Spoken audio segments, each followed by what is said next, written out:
Hi, my name is Meg Lorraine, and this is Closet Cosplay. And before we begin, I've noticed a few things within the cosplay community, so this is the reason why I've started these videos. Um, there are many different styles of cosplay, and the main three that I have found is store-bought, handmade, and closet. That's three. Store-bought cosplays have a tendency to be either really well manufactured, which you pay a lot of money for, or not really well manufactured, which you might have paid a lot of money for and therefore got ripped off. In competitions, because I have competed a few times, once, I've competed and I've noticed that store-bought cosplays are judged more harshly or not at all by some judges. Depends on what you're going for. I mean, a workmanship competition, you wouldn't get many points because you bought the costume and didn't make it yourself.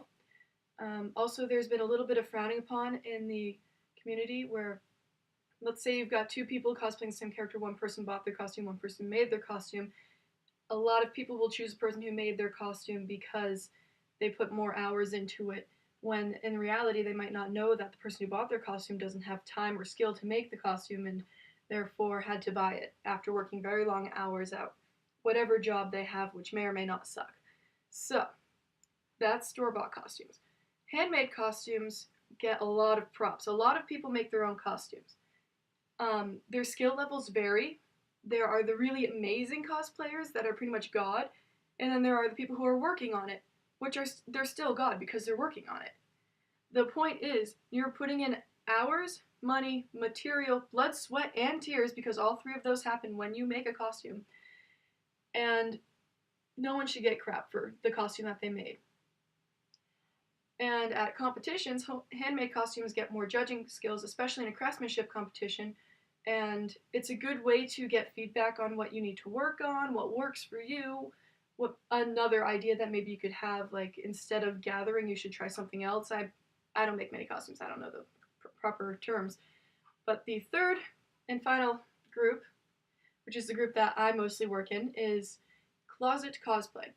Closet cosplay is when you take clothing from your closet and turn it into a costume. This may just be wearing an outfit that looks like a character, such as like in Doctor Who or Supernatural, or Teen Wolf, or any of the other shows that I'm missing right now. Or it could be modifying clothing, like My Little Pony, they modify some of their clothing.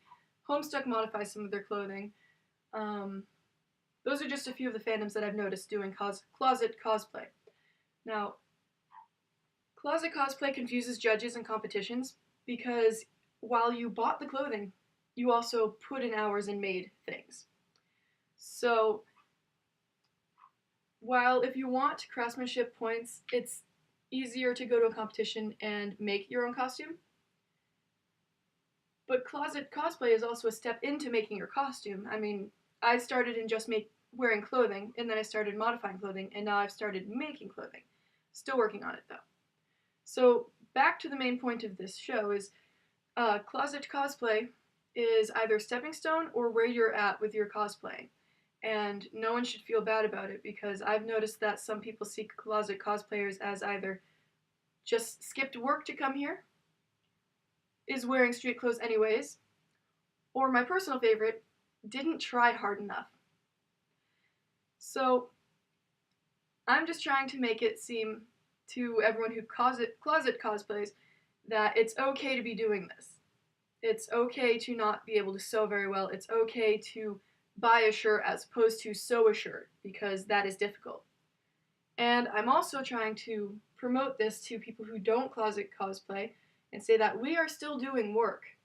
If you've seen the hours people have spent on trying to make a shirt look just like something from the TV show, with everything that they're going through, they have to find a shirt that matches their body type, they have to make sure it fits, they have to make sure it's in their price range, then they have to make sure it is completely screen accurate, and if not, they have to make it completely screen accurate. So now that my rant is done, I'm going to do the first closet cosplay costume for the show. And today's costume is going to be Applejack from My Little Pony. Now, while I personally am not a Brony fan, I know a lot of people that are, such as a very large amount of my friends that love to go to BronyCon, and I'd love to go to BronyCon with them. Unfortunately, that's out of my price range right now. But a fandom's a fandom, a costume's a costume, and today we are doing Applejack from My Little Pony. The costume for Applejack that I have in mind is a more human aspect because I can't make myself look like a pony, I'm sorry. So first off, Applejack is a farmer, kind of cowgirlish from what I understand. So I need to look for things that are cowgirlish, like this hat that I happened to get at a festival a while back. It doesn't work when I'm wearing my beanie, but... So we've got a hat. And I found it on my bed. Item 1. Now we go to my closet, and we see that I have lots of flannel. So I'm going to search for a particular flannel shirt that I know I have. It should be in here. Oh, there it is. This shirt matches sort of the colors of Applejack. There are reds and creams and blues, which make it seem more country. And there are whites and a little bit of black, but it seems very Applejack. Now, as I've learned with flannel shirts from wearing them just in general, you need something under it. So, into the dresser that the computer is sitting on, I have a creamish tank top. Still looks very country. Still paid no money for it because I already owned it, but when I did pay money for it, it was from TJ Maxx on sale. So I've got the top half of my costume. I've got the hat and the shirt. Now I need pants. Applejack is a farmer. Farmers tend to wear denim. I could do full pants denim, long shorts denim, or short shorts denim. I'm going to be using knee-length shorts. These are all very well worn in. I've worn them for a couple years now, so they're perfect for Applejack. Now, ponies have cutie marks on their bums. These pants do not. And I don't want to mark up these pants forever because I do wear them in public when I'm not in costume. So what I'm going to do is I'm going to take this pair of pants, that doesn't fit me anymore. I'm going to start at the bottom of one leg. I'm going to cut a swatch of fabric, and I'm going to fabric paint Applejack's cutie mark.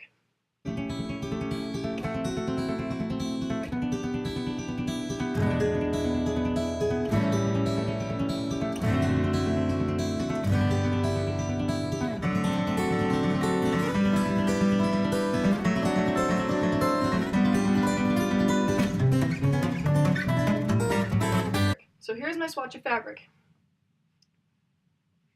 Now, I could be really fancy and I could hem it, I could cut off the strip at the top, I could make it fancy. I'm not going to. This is my wonderful box of fabric paint that my mom got back when she was fabric painting. It's got millions of colors. So Applejack's cutie mark is 3 little apples. So the colors I'm going to need are red and green.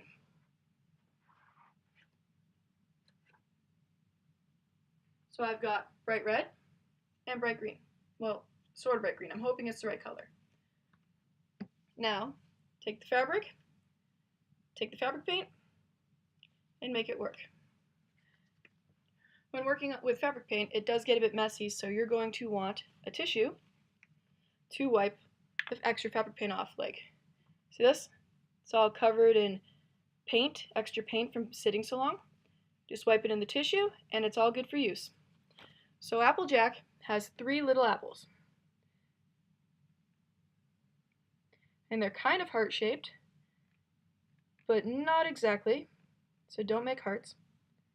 Now, if you're not sure about your drawing skills in relation to fabric painting, you can always fabric paint on the short pants that you're working with before you cut the swatch of fabric, so that way you make sure you have the correct size fabric. Or you could sketch it out on paper before to make sure that you have the pattern down. Or you could be a derp and freehand it like I am. You want to get your fabric paint as smooth as possible so that way it doesn't try to peel itself off. Fabric paint can be a bit of a butt to work with sometimes, but other times it works. So here's the first apple. You can also make the cutie mark out of felt if you have it. It's probably easier to cut shapes than it is to paint for some people. It's easier for me to paint. I work mostly in paints. That is the second apple. And now for the third. When working with fabric paint, you want to be careful to not use your pencil drawing techniques if you draw with pencil, because from what I understand, pencil drawing, you make multiple lines and then erase them later.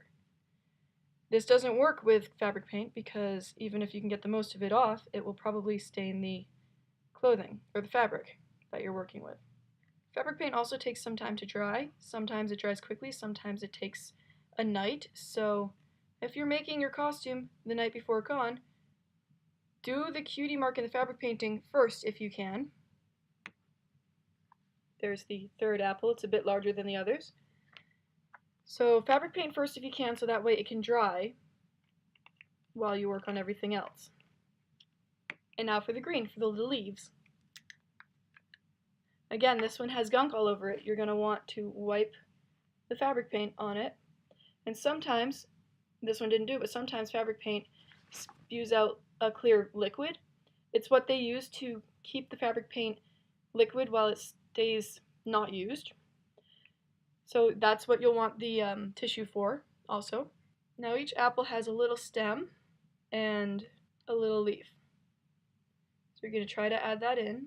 If you want to be super fancy and have the time and ability to do this, your cutie mark could also be embroidered. I do not suggest it because embroidering is difficult for first timers. I would suggest starting small on embroidery with patterns that are pre-made and no time limit. So if you have lots of time, you can do a cutie mark for your costume embroidered. But since this is live during the video, I don't have time to do that, nor can I embroider that well.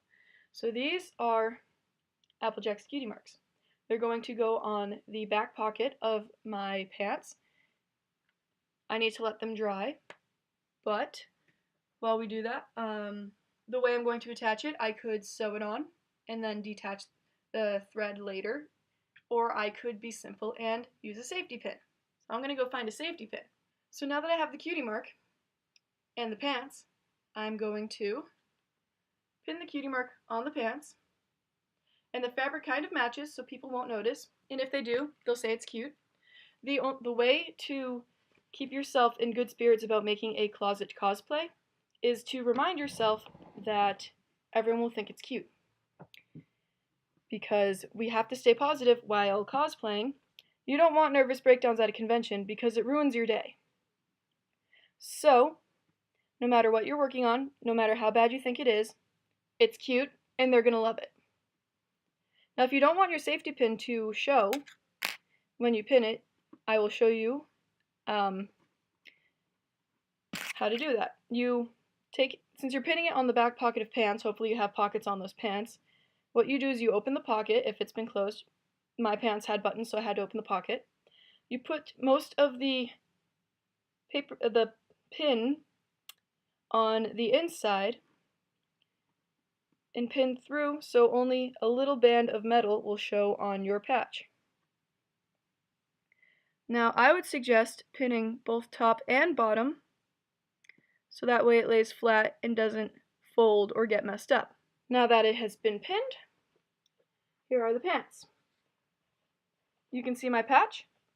You can see my little metal for the pin, but it's not much. Now, shoes are important at a con because you can't walk around barefoot. Most conventions won't let you. They'll let you take pictures without your shoes on sometimes, as long as you put them right back on. Now, in the profession of farming, which is what Applejack does, boots are essential. I don't have cowgirl boots, so I can't complete the look, but I do have the next best thing, and although these are not for function, they are just for fashion. I have brown boots. So add the boots to the costume, and you're all set to be Applejack. So there, got my boots, got my pants, cutie mark, shirt, hat, Ready to be Applejack. BronyCon, here I come.